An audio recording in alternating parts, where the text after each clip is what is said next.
no quiero ser largo. ¿Conocen el efecto cobra de la economía? ¿No? No. Un minuto me lleva, ¿puedo? Sí, Adelante. obvio. Que Te tiene llamamos para recién eso. tiene que ver con lo que estaban explicando recién. Estudia en economía y resulta que cuando los ingleses conquistan Nueva Delhi, no querían ir a poblarlos porque estaba llena de cobras en la calle, porque los hindúes se llevaban muy bien con las cobras, no le tenían miedo y había un montón de cobras venenosas, entonces nadie quería ir. Entonces, ¿qué hicieron los ingleses? Algo muy inteligente. Empezaron a poner recompensas a quien le lleve las cobras muertas. A la semana se había llenado, le habían dado todas las cobras, la ciudad se quedó sin cobra, ni en los lugares vecinos había cobras. Y pagar recompensa. A la semana, sin duda decía, ¿qué vamos a vivir ahora? Estaba buenísimo esto de darle las cobras. ¿Qué hicieron? Empezaron a criar cobras en su casa y se las mandaban muertas al gobierno. El gobierno veía que estaba pagando un montón de recompensas y no había cobras en la calle. Entonces se avivan, dicen, pará, esto me están haciendo esto. ¿Qué hicieron? Algo inteligente. Dejaron de pagar recompensas. ¿Qué hicieron los hindúes? Algo más inteligente todavía. ¿Quién quiere cobras en la casta venenosa? Las largaron de vuelta todas a la calle. ¿Cómo terminó la historia? Es un caso real. Uy, perdón, no sé hasta dónde se escuchó porque yo la terminé, ya hice la conclusión, me quedé solo. Ay, pobre. Muy bien. Lo que habías contado es que la gente cuando ya no les pagaban más por las cobras, dejó crecer las cobras, dejó que las cobras estuvieran en su casa y las soltó. Claro, la soltó y el gobierno terminó gastando el doble de guita en recompensas y no logró el efecto porque hay el doble de cobras que antes. Claro. Eso se llama cuando las intenciones son completamente distintas a los resultados. Muchas veces ustedes pueden tener intenciones también, bueno, vamos a sacar tan invitado y bueno, no lo conseguimos, nos arreglamos con Sucho. Una de las cosas es, puede ser que uno tenga buenas intenciones y las cosas no te salgan. Y eso le pasó al gobierno en cada una de estas últimas cosas. El efecto, la ley de alquileres, lo que contaba Osvaldo recién de la carne, y te sumo una cosa más, que es lo que venían hablando en el programa antes también del cepo a los viajes. ¿Por qué? Son tres factores muy complicados que les vas a salir al revés. El primero, fíjate, pon en cualquier viaje cuánto pagás de viaje y cuánto pagás de impuestos. Eso se viralizó por todos lados y hoy el Estado recauda un 50%, o casi, si gastás en un viaje 100.000 pesos, al Estado le entraban 100.000 pesos. Que no los va a recaudar ahora. Segundo, porque el que viajaba le pagaba lo mismo que te costaba el viaje, le pagabas, es como que invitabas a viajar al fisco, porque te salía exactamente lo mismo lo que pagabas. Segundo, suponete que era una decisión de viajar en cuotas, porque era parte de la estrategia. Yo decía, yo tengo una posibilidad, yo soy de Mar del Plata, puedo ir a Mar del Plata, a Cariló, a Pinamar, donde ustedes digan, ahora que puedo pagar en cuotas y no le tengo miedo al peso, me estiro un poco más, me voy a Brasil o me voy a Miami, por decirte algo. Esto desalienta esta posibilidad, me la tacha. Entonces yo no lo voy a hacer. ¿Qué voy a hacer?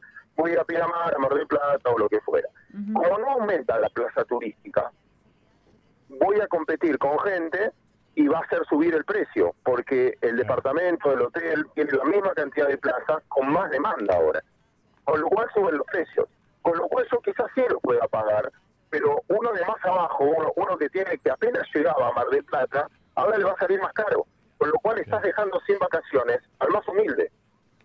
O va a tener, o vamos a empezar a rotar, el de o Mar del Plata y a Santa Teresita, el de Santa Teresita va a terminar y el otro se va a terminar quedando en la casa. Porque a la larga no es tanta la gente, no es que se iba un montón de dólares y se te iba, no sé, porque estaban importando cosas que, no, al contrario, que también te movilizaba mucho impuesto y te dejaba más oferta para el que me la tenía. Por eso me parece que yo no veo ningún país que lo haga. Exactamente, Sucho. Eso te iba a plantear, porque estamos argumentando como si la medida tuviera alguna lógica. Entonces estás como vos aportando argumentos, algo que no tiene lógica, porque no se usa en ningún país del mundo. Y yo agregaba, además del impuesto, cualquier persona que sale al exterior no puede disponer de su dinero en Argentina. Digo, eso también es una locura que no ocurre con ninguna tarjeta en ningún país. ¿En qué momento empezamos a tener este comportamiento tan absurdo y encima lo justificamos como si tuviera alguna razón? Genial lo que estás diciendo, y te agrego algo más entonces, te duplico la apuesta. Es probable que nosotros nos quedemos debatiendo, y tenés razón, yo argumentando cosas que la gente sabe, por lo tanto, estamos enredados en el tema más chico, porque ese día se conoció otra circular. Y otra circular que te dice que los bancos no pueden ahorrar en dólares, que vendan los dólares que tienen en cartera. Y eso, al público en general, no era una noticia que vos me vas a llamar por eso, porque es una noticia técnica. No es una noticia que va a vender la noticia o que alguien le va a hacer doble clic para leerla, porque es un mundo muy chico. Pero este mundo muy chico empezó a generar incertidumbre, diciendo, che, entonces, para que tomen esta medida tan loca, es que no tienen dólares. Claro. ¿Por qué la tomás? O sea, si vos me obligás a ser tu oyente, entonces algo está saliendo mal. Si vos me estás obligando a mí a hacer algo, es que algo está mal. Si yo tengo que obligar a mis hijos, y que ya perdí el carisma de poder convencerlos. Entonces, en ese esquema, empezás a sospechar y empezaron a tener un poco más de fuga de capitales. Porque vos decís, entonces si no tienen dólares, yo lo que tengo está todo bien, seguro, tal, y si mañana necesito 10.000 dólares, los tengo, los que tengo en el banco, porque si el banco no... Empezaste a meter un par de fantasmas que no tenían sentido. Y por muy poca plata, o sea, te vendiste por muy poca plata. Sucho, Claudio, perdón, porque quiero retomar esta idea, ahora vamos a las preguntas de Osvaldo, pero quiero retomar esta idea del tiro en el pie, digamos, de cómo una medida puede tener un efecto indeseado, para hablar de la circularidad de la industria del turismo. ¿En qué sentido? Si viajan mucho menos argentinos al exterior, que es muy probable que suceda, ya de por sí iba a mermar por la cotización del dólar, pero además, con estas restricciones, es muy posible que así sea, eso quiere decir que se necesitan menos vuelos saliendo de Argentina hacia otros destinos. Eso quiere decir que pueden venir menos vuelos a la Argentina. Es decir, que puede venir menos flujo turístico de afuera a la Argentina. Es decir, que pueden ingresar menos dólares del turismo a la Argentina. ¿Estoy pensando bien en este sentido, Sucho, o es muy marginal esto como para contemplarlo como un efecto indeseado? No, sí, o más caro, porque te lo dicen, reportea a cualquier persona de cualquier línea aérea, te va a decir, a mí no me sirve ir vacío con la demanda sobre demanda Exacto. mundial que hay hoy. O voy lleno o no cubro los costos. No, sí, sin duda. Por eso te digo, igual, volvemos a discutir este tema, que quizás es superficial. Mira, perdón que sea autorreferencial, mil disculpas. Yo lo escribí en una nota hoy en La Nación, que decía precisamente eso, el error de confundir crecimiento contra descapitalización. Una cosa es cuando vos creces porque tenés negocios nuevos, y otra cosa es cuando vos creces porque estás sacudiendo tus ahorros. Argentina no es que se está rebotando económicamente, pero descapitalizándose en infraestructura energética, rutas, puertos y turísticas, en este caso. ¿Por qué? Yo no quiero usar los dólares, porque el Curvas o cualquiera te puede decir, bueno, sí, ¿sabes qué? Si vos podés viajar y tenés dólares, usa los tuyos, ¿para qué me pedís a mí? Entonces yo digo, es verdad, entiendo ese argumento, es decir, usar los tuyos. Digo, pero ¿sabes? Yo soy el dueño de mi dinero y en estas circunstancias no quiero usar mis dólares, me quiero sacar de encima los pesos que tengo. Gran parte de la economía está rebotando porque la gente se saca de encima los pesos. Y eso es, en algún punto, era un incentivo a decir, bueno, me sobraron estos pesos, porque por suerte me entró un trabajo nuevo o porque facturé más de lo que creía. Bueno, tengo estos pesos nuevos, ¿qué hago con estos pesos? ¿Reinvierto? ¿Viajo? ¿La uso para mí, para esparcimiento o compro dólares? Bueno, quizás me tentaba viajar y ese viaje, repito, era recaudatorio para el gobierno. Con lo cual lo que estás confundiendo es el crecimiento que está viviendo la Argentina con la descapitalización, de que en un viaje uno abre la cabeza, en un viaje uno se educa, en un viaje uno saca ideas, en un viaje uno... Nada, eso es lo que te sirve viajar. Claudio, hay una cosa que dijo Culfas ayer, que vi muy repetido también en las redes, incluso cuando yo dije, puse en las redes que quería viajar y todo eso, todos me dijeron, pagátelo vos. Te querés decir, pagátelo vos. Y yo tengo entendido que me lo pago yo. ¿Por qué Culfas me dice, quien se quiera ir que lo haga, pero que se lo pague? Si yo uso mi tarjeta en cuotas, ¿no lo estoy pagando yo? Sí, tal cual. Pero aparte de las cuotas, pagás tasa de interés, no es que no la pagás. Pero entonces, ¿por qué? ¿Cómo es este argumento del que usa Culfas? Porque no te está hablando a vos, ni me está hablando a mí. Pues también está generando ese resentimiento diciendo, y bueno, que mira cómo llora el que tiene. Como que vos no te mereces lo que tenés. Claro, pero digo, los únicos que pueden pagar un viaje hacia afuera con los costos que tienen, sin hacer cuotas, es la clase alta. Digo, nosotros en clase media, yo si no lo pago en cuota no lo puedo pagar. No, o las grandes comitivas de funcionarios públicos. Bueno, eso no pagan absolutamente nada, digo. Claro. Pero si no lo pago en cuotas no lo puedo pagar, pero las cuotas las pago yo. ¿Por qué me echan la culpa de decir que yo estoy sacándole dólares al Estado porque yo pago mi viaje? No entiendo eso. Y las cuotas se las pagás al banco y el banco es el que asume el riesgo crediticio. O sea, si vos el día de mañana mancás y no podés pagarlo, el que no cobra es el banco. ¿Entonces es mentira esto? No, por eso, pero no te está hablando a vos. Vos lo entendés y de hecho lo estamos hablando. Voy a la misma crítica que el constructiva, ¿no? Y bien, que decía Carlos recién. Lo que nosotros estamos diciendo, entiendo que no hay ningún oyente que no lo sepa. Es como que estamos cazando en el zoológico. Y a la persona que le tendríamos que explicar, mirá, están equivocados en lo que te están diciendo, no te escuchan. O no les interesa, o ¿sabes qué? Hasta les enseñaron a disfrutar de que te vaya mal. Mira, cuando vos te lo digo como mercado financiero, que es el mayor dolor que yo tengo hoy, que es, voy a meter un tema que nada que ver. Golda Meir, para mí una ídola, decía, va a haber paz en el mundo cuando ames más a tus hijos de lo que odias a los míos. Claro. Frase célebre de ella. Entonces, viste como River Boca, cuando uno quiere que pierda más el otro, cuando una separación, un divorcio, cuando uno no está pensando en su bien, sino que al otro le vaya peor. Y yo creo que empezamos a vivir una sociedad donde el poder de daño, eso es lo que está valorizando hoy el mercado, no el poder de construcción. Cuando yo te puedo dominar por el poder de daño. Es gravísimo cuando tu carisma, cuando vos no te hacen caso o no te sigue la gente o no te escucha la gente, si no te tengo que prohibir para que me escuche, tengo que prohibir al otro para que te escuche vos, cuando tu éxito depende del fracaso ajeno. Y yo creo que también hay algo de eso, Osvaldo, que en el fondo es como que siento como nos estamos hablando entre nosotros y nos estamos dando manija, pero ellos hablan de otra manera y a otro público. Entonces, cuando Culfas me diga, pagátelo vos, yo tengo que decirle, yo me lo pago. O sea, tengo que decirle, no me mientas. Con plata bien habida, claro. Y que declare y que pague impuestos. Sí. Y pago los impuestos. Sí. Y de esos impuestos ayuda un montón. Cuando vos pagás un viaje, repito, poné ahora cualquier agencia de viaje. Sí, te sale el doble, te sale más del doble, sí. Te sale, mira, ahí había una idea que no me acuerdo de quién era, que era brillante, que era, decía, que pasa en algunos países. En Argentina, ¿sabes lo que tendrías que hacer? Vendo un auto, ¿vale? ¿Cuánto vale? $5.000. Ah, no es tan caro, comparado con el mundo está buenísimo, bárbaro. Me lo llevo, $5.000. Sí, perfecto. Pero ahí al lado hay una cajita de la FIP. Hay que pagar otros $5.000. Claro. El auto valió $5.000, otros $5.000 te lo sacó la FIP. Entonces vos no te enojas contra el valor del auto, que caro que es.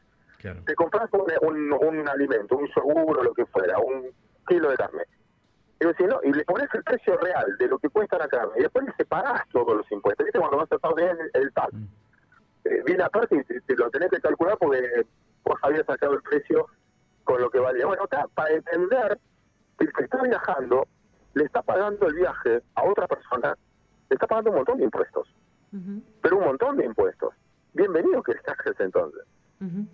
Sí, es impresionante. Y además, todo esto lo estamos discutiendo en un escenario en el que no pasa nada, Sucho, porque a nosotros nos dicen, nos hablan de que el problema que sería el origen de esta mala solución, digamos, o de esta solución al mejor estilo de las cobras que traías vos a colación, en realidad no es solución a ningún problema porque el problema no existe, porque no nos transparentan la existencia del problema encima, ¿no?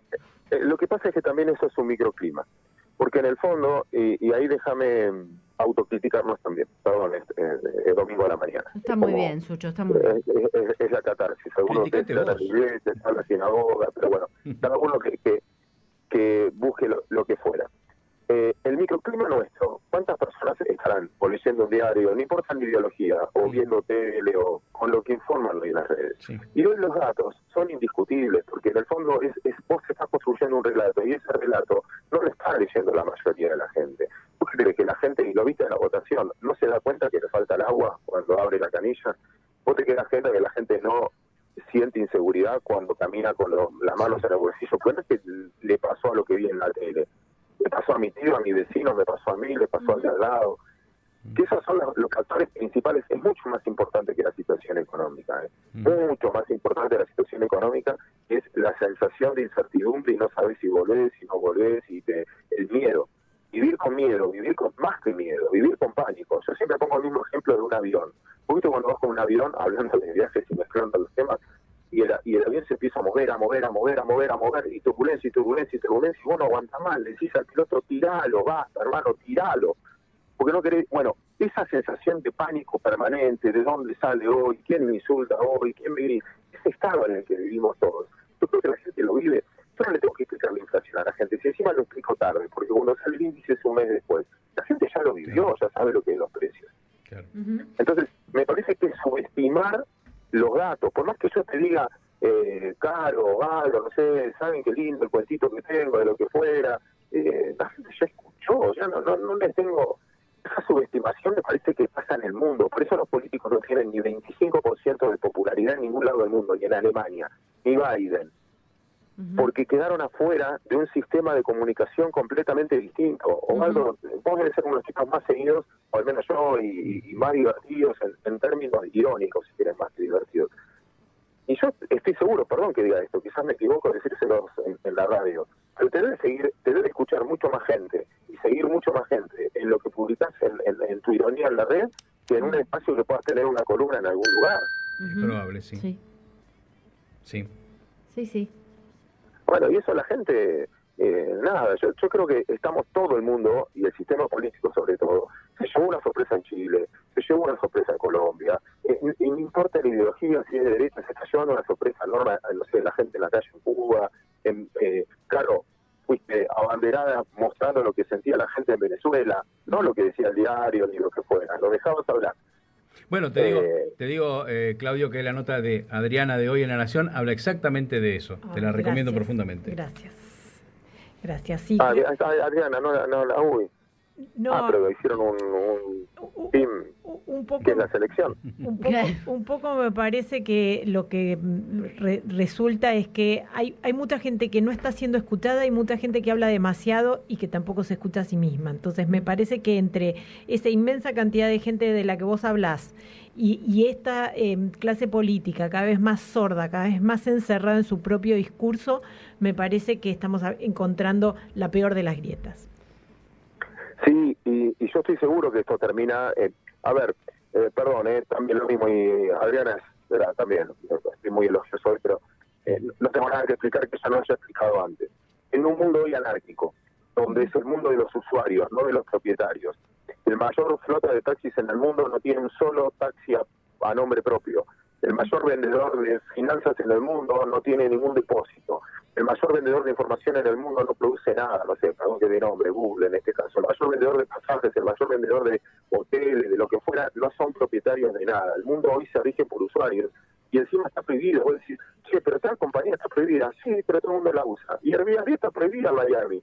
Y sí, pero el edificio que se cayó estaba todo alquilado con Airbnb. ¿Por qué? Bueno, qué sé yo, es la anarquía del usuario. ¿Vos te crees que lo vas a regular en una oficina pública? ¿En serio creen? En una economía que es 50% informal, ¿la va a regular un tipo de un quinto piso de una oficina que en su vida encima laburó? Tuvo empleados con su chequera, que le vino un cheque de vuelta, o lo que fuera. ¿En serio me van a decir que alguien cree que se puede regular una economía donde es completamente horizontal? Donde blockchain transformó las contrapartes centrales y todos formamos parte de un sistema hasta integrado de comunicación, Sucho, donde ustedes se nutren de las redes, no las redes de ustedes a veces. Sí. Bueno, en ese mundo del usuario, perdón. Sí. No. No. Que pensaba, Sucho, porque ya tenemos que cerrar porque tengo tanda, siempre me paso de tiempo, no te preocupes, es una costumbre que tenemos acá los 3 hemisferios de pasarnos un poquitito, pero no, pensaba que tampoco quienes están en esas oficinas realmente lo creen, termina siendo todo una maniobra narrativa, especialmente cuando surgen estos clichés de la lucha, de enfrentar clases y de enfrentar a los que pueden con los que no pueden, termina siendo un gran cliché para justificar que quienes siempre han gozado de los privilegios financiados por todos sigan gozando de sus privilegios, me parece, ¿no? Ahí es donde creo que tampoco tenemos que creernos que ellos están convencidos de eso, ¿no? No sé, ojalá. Sería mejor que lo sepan, pero a veces dudo. Bueno, a veces duda. Está con muchas reflexiones existenciales Claudio Suchovicki y nos gusta agarrarte los domingos, así que volveremos a llamarte en estos días tan reflexivos. Gracias, Sucho. Beso enorme y felicitaciones. Besote enorme. Gracias, Claudio.